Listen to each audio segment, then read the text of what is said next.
I had the altercation with Jake because he had made a podcast with Roddy Piper before, and I'd spoken to Roddy before he passed away, and he cried on the phone to me, we had an emotional conversation about it, and he apologized, and they were both, I believe, under the influence of some stuff, and they did it. But it was that, and then I had said something to Jake on Twitter about him bashing my father in these interviews because my dad's not around anymore.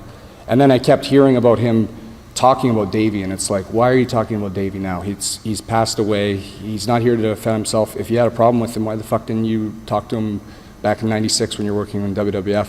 And a guy in England told me that he was trying to talk to Jake about his current sobriety and his path with that, and then he said that he just turned the whole interview into burying Davey, and he told me that he pretty much said that Davey was like Charles Manson, and I was so offended, and he said that he wasn't even going to put the interview up. He buried him so bad. So I was mad about that. So I confronted Jake about it, and he didn't want to apologize, and he just kind of threw his arms up like, that's the way it is, kid. And I wanted to talk to him diplomatically, and he didn't, and then I was prepared to fight him.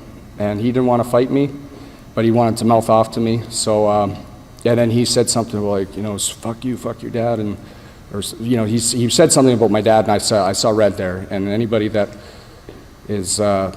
would be in my boots would have done the same thing. So I just threw coffee at him, and then his daughter was the one that attacked me, and she got mad, and she called the cops, but the cops came, and then I left because she was killing my merchandise sales, and I had a show to do for Byron Wilcott, and Tommy Dreamer told them to come and talk to me at the show later on that night for Hardcore Heaven. Nobody came and talked to me.